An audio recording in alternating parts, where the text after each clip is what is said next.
Good morning, students. This is Sumanchaswal, your English teacher. How are all of you? Good? I'm fine too, thank you.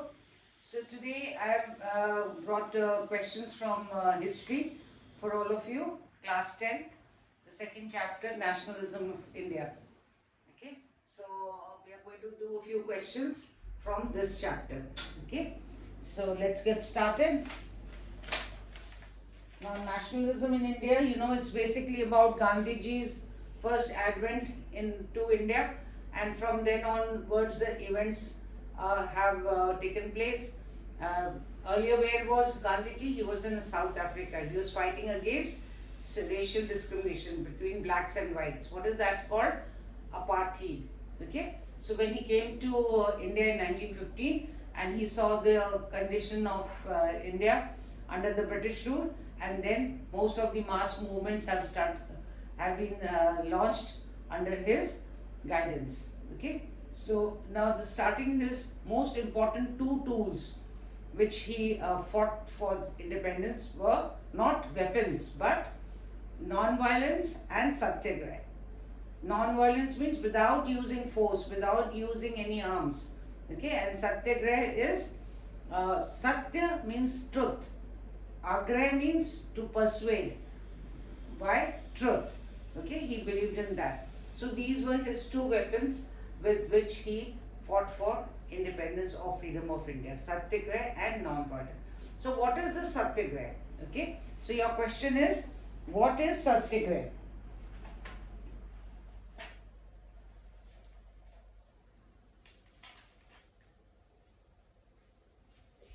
So your first question is, Chapter 2, Nationalism in India.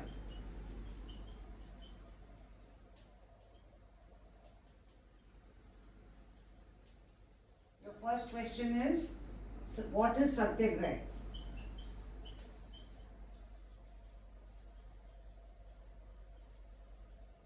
Okay, so this is a 1-mark question. What is Satyagraha?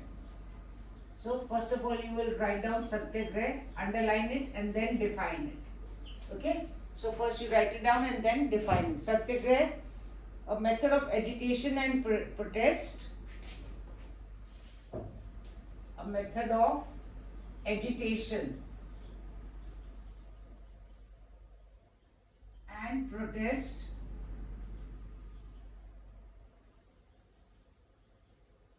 is a method of agitation and protest based on, like I told you just now, truth and non-violence.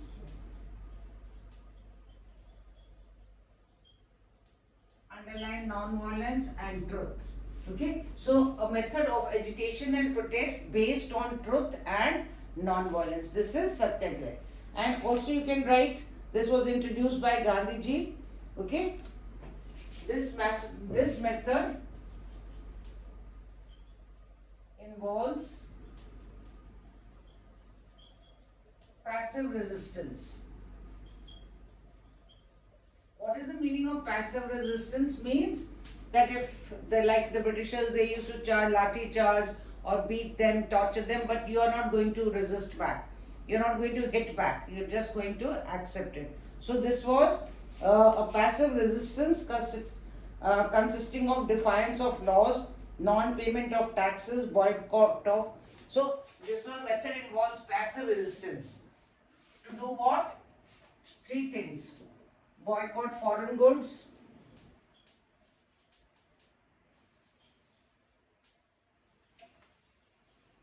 Second, to boycott foreign goods. Then defiance of laws, like Gandhiji broke the salt law. Defiance of laws. And third was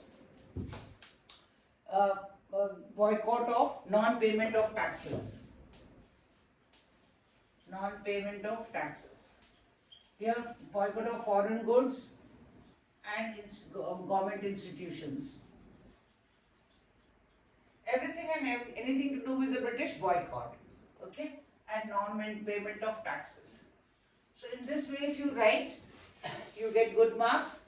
1 mark also, 2 marks also this question can. What is Satyagraha? A method of agitation and protest based on truth and non-violence. This method involves passive resistance against boycott of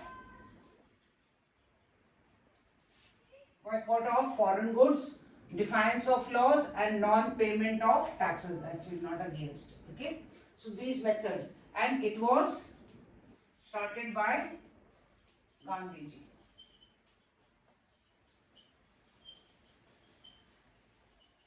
Okay. So in this way, if you answer this question in these points and write it down, you will get your marks. Okay. Your second question is, how did the First World War lead to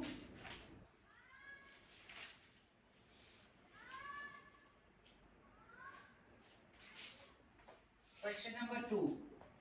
How did the First World War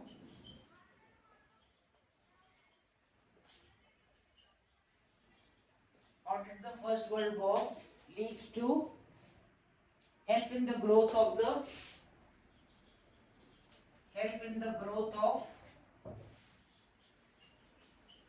national movement in India?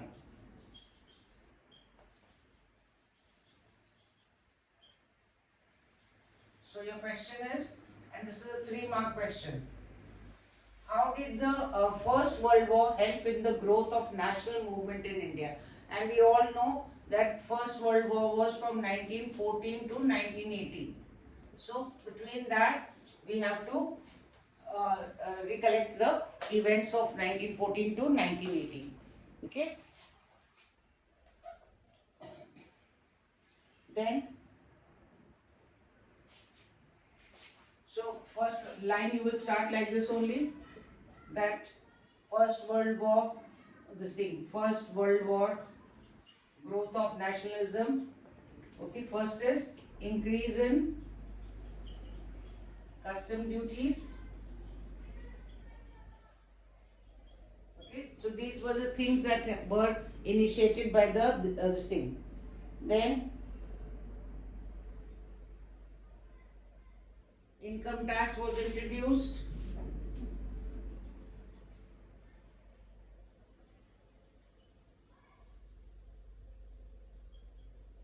Number 3 point,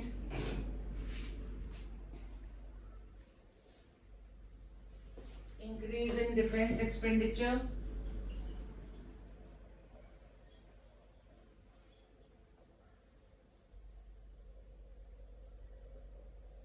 Then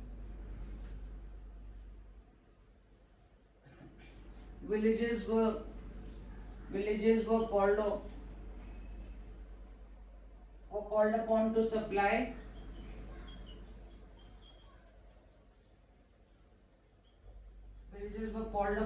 supply soldiers, and there was forced recruitment. Forced recruitment means that forcibly they were made to join the army because they needed an army. So it is called forced recruitment. Means Indian villagers were forced to join the army. Forced recruitment, and this led to, in rural areas, so all these factors, that first is increase in custom duties, income tax was introduced, then increase in defense expenditure, villages were called upon to supply soldiers, there was forced recruitment in rural areas. So another point is increase in taxes due to war loans. To meet all the war requirements, loans were taken by the British, so they increased the taxes on the Indian people. So all these factors, what did it lead? This led to agitation, anger, and protest, which gave rise to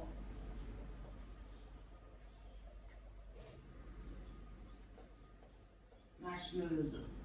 So people started thinking about their own nation. It gave rise to feelings of nationalism because they were exploited by the British. What did they do? Increase in custom duties, income tax was introduced, increase in defense expenditure, villagers were called upon to supply soldiers, there was forced recruitment in rural areas, increase in taxes due to war loans. So all this led to agitation, anger and protest, which gave rise to feeling of nationalism. So our question is that how did the First World War help in the growth of national movement in India? So during the First World War, Indians were really exploited by the British. So this led to what you call feeling of nationalism among the Indian people. So this is a very important question, 3 marks question. So you can write it down. Okay, you can underline like this. I've given points, and this will help you to learn also. Increase it so that the First World War helped in the growth of national movement in India by the following factors: increase in custom duties, income tax was introduced, increase in defense expenditure, villagers were called upon to supply soldiers, there was forced recruitment in rural areas, increase in taxes due to war loans, and finally this led to agitation, anger and protest, which gave rise to nationalism or national feelings. Okay, so in this way, if you answer your question, it will be easy for you to learn too. It will be easy for you to learn with the way I have given you in points and used a similar language. It will help you to learn. Okay. So during the World War, income tax increased, custom duties increased, taxes were increased, forced recruitment. So all this made the Indian people agitated, angry, protested, and this gave rise to nationalism. Okay. So learning is easier, writing down in points, and you will get your marks. Okay. Now next question is, and this is an important question, students. Something or the other just comes from it. Maybe a long question, an MCQ, or an assertion reason. Okay, something does come from this same question. So please learn it exactly and help yourself.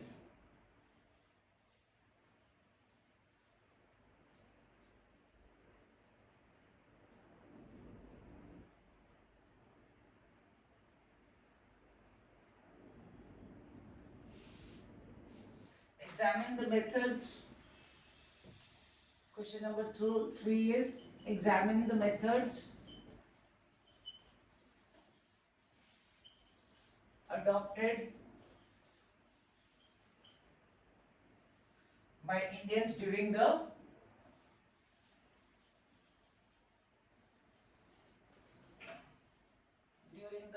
non-cooperation movement. I am writing short form, non-cooperation. No, I am writing full only. Non-cooperation movement. There were these two movements under state. I will give these both together. It will help you to learn. And civil disobedience movement.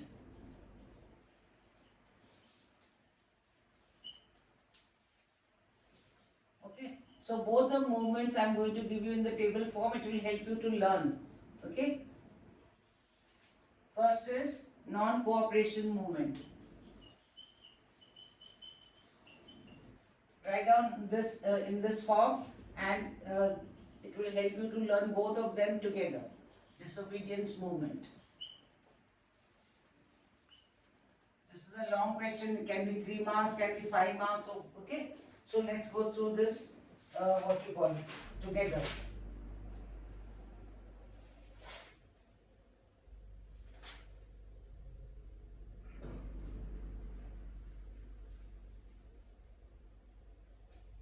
It was launched. First point.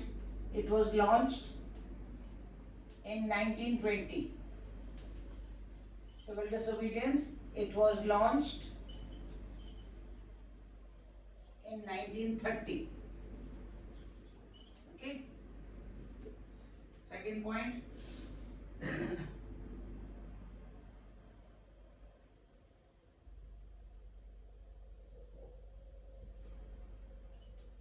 the Nagpur session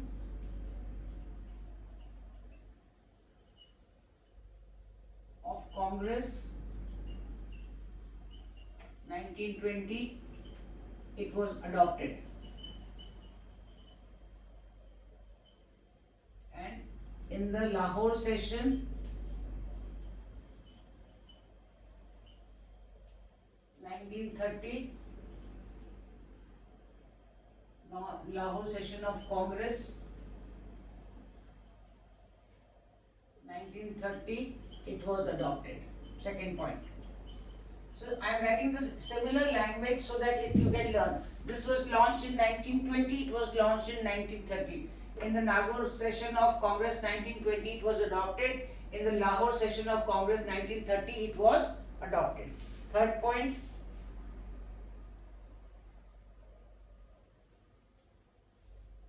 People of various social classes, social groups participated in it.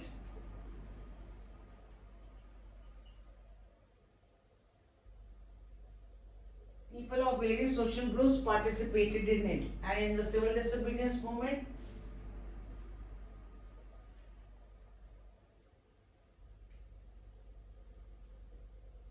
people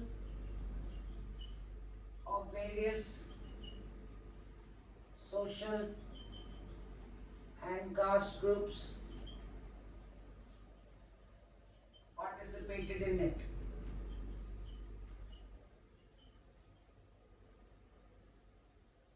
Okay, then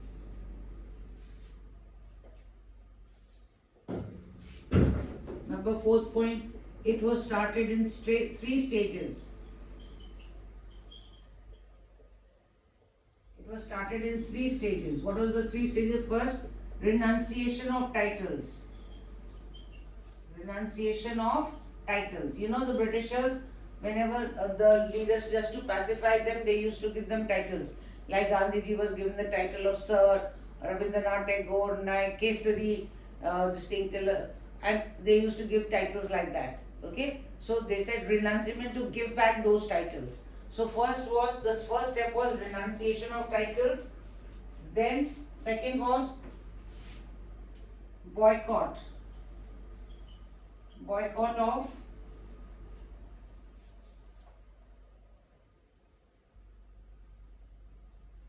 all British institutions.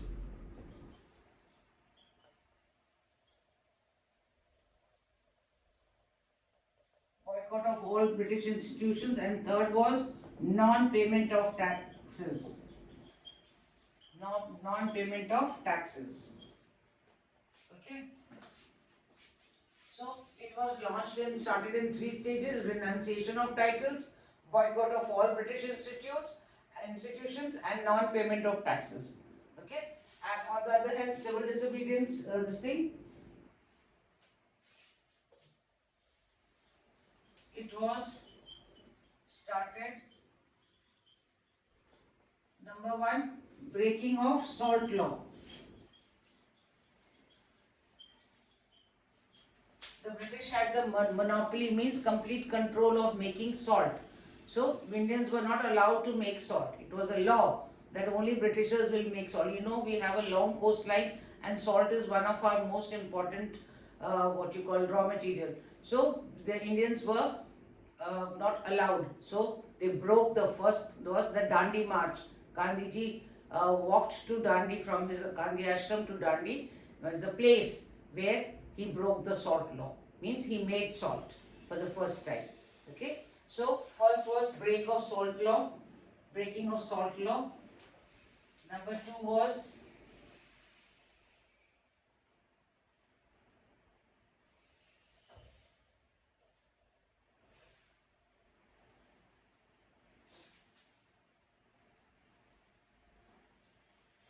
not to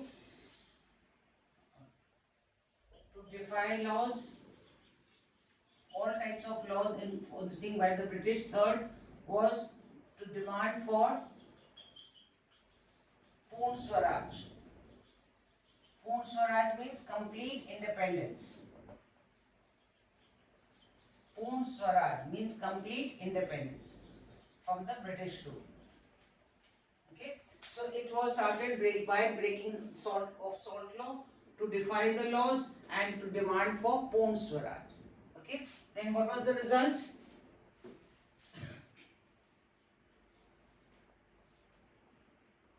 1922, there was a Chauri Chaura incident. Chauri Chaura incident in 1922. So the movement was stopped by Gandhiji.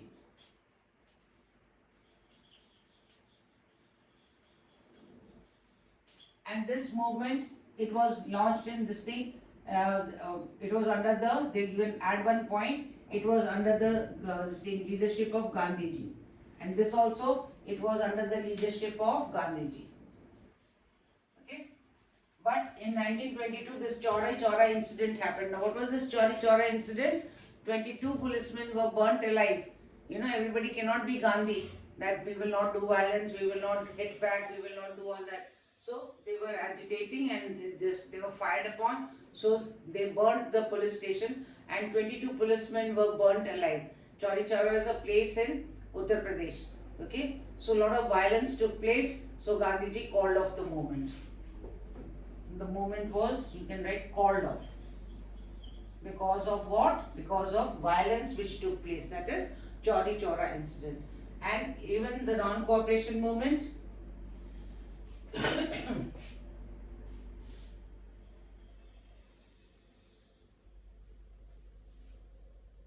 Result was nearly 1 lakh people.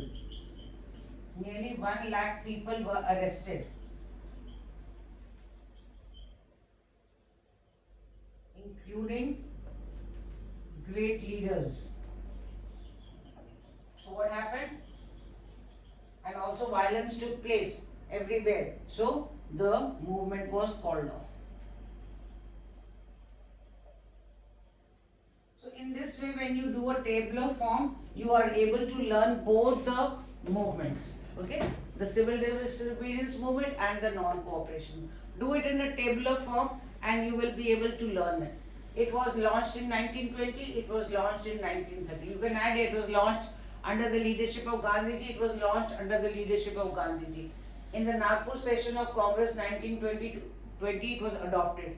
In the Lahore session of Congress 1930, it was adopted. People of various social groups participated in it. People of various social and caste groups participated in it all over India. Okay, it was started in 3 stages. First was renunciation of titles, boycott of all British institutions, and non-payment of taxes. It was started by breaking of salt law to defy laws and to demand for Poon Swaraj. 1920, what was the result? A Chauri Chaura incident happened. The movement was called off, and result, nearly 1 lakh people were arrested, including great leaders. So the movement was called off. So in this way, when you write the thing in your notebooks, and you are able to learn both the questions together. You will know what is non-cooperation movement, not to cooperate, and civil disobedience movement is to break laws. Okay, so in this way, both the movements which are important are learned. Please write it down in this tabular form for easy learning. Okay, so both questions are important. Either one of them comes, either non-cooperation or civil disobedience. So if you learn it, write it down in this manner, you will be able to learn it. Okay, so students, today I gave you 3 questions. One, I gave you Satyagraha. Second, I gave you what was the effect of World War and how did it bring about national feelings among the people, nationalism. And the third was what were the methods adopted in non-cooperation and civil disobedience movement. So 3 important questions of the lesson of the 2nd chapter, Nationalism in India, I have given you. So kindly do them, write them down, and it will be easy for you to learn. So thank you, students. My series of SST questions are going on. I hope you are keeping a note and you are doing along with me. I assure you, if you follow me, you will really do well in your board exams. Okay, and it will help you to learn SST, which you find very difficult. I am making SST easy for you to learn. Okay, so thank you, students. Don't forget to subscribe, like and share, and please even write in the comment box any of your doubts or whichever chapters you would like me to really explain also and give you more questions. Okay, so thank you once again, and God bless all of you.